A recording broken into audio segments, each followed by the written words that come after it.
Lizzo is taking over the internet with her weight loss. She is losing so much weight. She is looking better and better every day. I'm so happy she's doing it naturally. It's amazing. It's exciting. I used to be 320 pounds and I've lost almost 160 pounds now. Woo! All naturally with no loose skin. And Mom, you've lost a lot of weight too. You have your bachelor's and I always say bachelor's. Masters and bachelors. I know why I say it now. I say bachelors because it combines the words. It's much more efficient. Much more Penelope-esque. Yes, thank you. You're brilliant. She was a master chef. She taught me how to make life more delicious with whole foods, and I'm very grateful. We noticed that 85.8% of you guys are not subscribed. So what are you doing? We give you guys free weight loss advice. And to the 14.2% that are subscribed, you guys are doing something right here. So thank you for all your support. We really appreciate it. But seriously, if you're not subscribed, go ahead and click the subscribe button down below. So anyway, let's dive into it. How is Lizzo losing all this weight? She did actually tell her audience and everyone online how she's doing it. And she did reject the Ozempic claims, which I'm really happy about. And she proved it with her exercise and her diet. And also, she just keeps telling you guys that she's not doing Ozempic because she's not doing Ozempic. But she looks at it as a compliment, which I think is really cool. And a girl in our group actually had Ozempic accusations, and she's doing it naturally with Mom and I. So I think that's super cool. Yes, indeed. But she's in the gym, right? Lizzo's in the gym, and she's working out. Training, walking, getting 10,000 steps, eating whole foods. She actually quit being vegan, which is controversial because you are a vegan. And I think that's amazing because she was saying that being vegan made it harder for her to lose weight. I experienced the same thing. For me, being vegan really harmed my weight loss journey because lots of vegan food is processed. Lots of vegan food doesn't have to be processed, but the ones I was consuming were.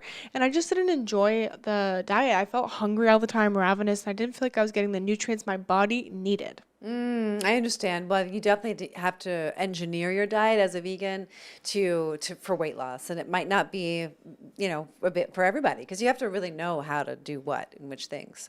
So how do you lose weight like Lizzo, right? That's why you clicked on this video. Well, one of the ways you can do it is by stepping up the meals you already eat, which is something we talk about all the time. Yeah. How funny. Stepping them up means like if you're going to Five Guys or you're going to McDonald's, you're having your burger or your BK, then you make that burger at home. And we want to show you how to do that. If you don't know, comment below to hit us up for some ideas. But you can make it with a lettuce bun. You can leave the cheese off. You can not have the mayo this time. Slice the cheese thinner. Use a lower fat cheese. Use Parmesan. The thing is, we don't want you to feel deprived. No. That's why you got to step it up incrementally because your taste buds are going to change. Your satiation cues are going to change. You're going to completely rehabilitate your hunger signals. So you just have to go step by step. And that's how you know it's going to last a lifetime. Our members are not looking back in the rearview mirror. They are so energized and producing results and reducing their weight at levels that they previously couldn't conceive of. And they're never going back. Even if they try, have a Snickers bar or a piece of cake because they just kind of felt like it doesn't taste good anymore. Isn't that amazing?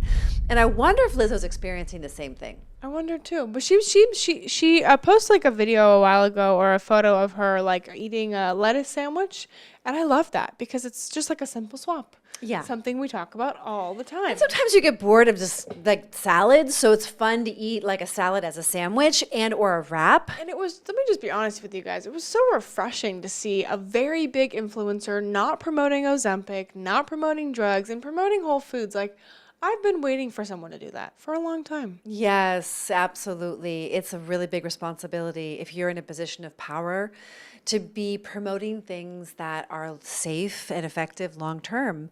And we all know that obesity is a completely preventable situation. I wouldn't call it a disease, but I think you give yourself a lot of diseases if you become obese.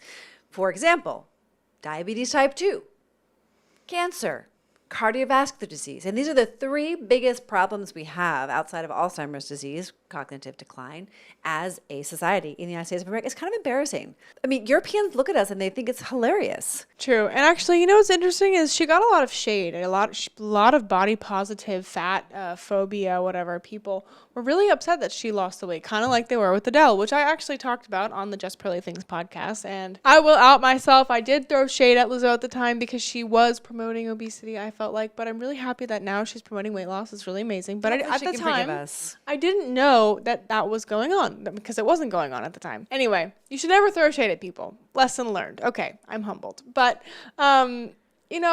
like weight loss is not something we should shame people for. And so if you're someone watching who maybe is on the more body positive side, like, oh, well, like at any weight, any size is okay, I want to give you a little message that may change your thoughts, because there are bodies of science that the fat community will tell you. Well, I really like what you're saying. Can you just deliver it to camera specifically? There are bodies of science that the fat community will try to tell you or push on you to show you that being obese may actually be healthy. I promise you, there are millions of other studies to totally shut down those studies, because yes, studies can show a lot of different things, but if you have enough studies proving that obesity is not good for you, which we all know it's not, it's just common sense.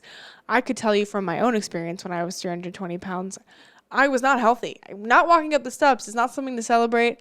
Being morbidly obese and eating 4 cheeseburgers is not something to celebrate. And life is harder when you're obese. You're not supposed to have that much fat on your body. I love this photo of this skeleton. It shows like our skeleton and then the fat around us. And it's just common sense to know that we don't need that much fat on our bodies. We just don't. So please, if you're somebody in that body positive mind space, I'd like you to consider doing your own research about obesity and how it harms people, because it did. It was one of the reasons my mom's mom died, and I never got to meet my grandma. So I tell you that with a light heart, or a heavy heart maybe. That's not a good pun. Well, it's lighter than it was 156 pounds ago.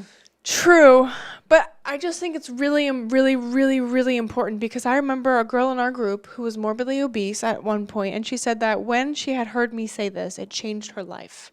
She followed us, and now she's lost over 80 pounds.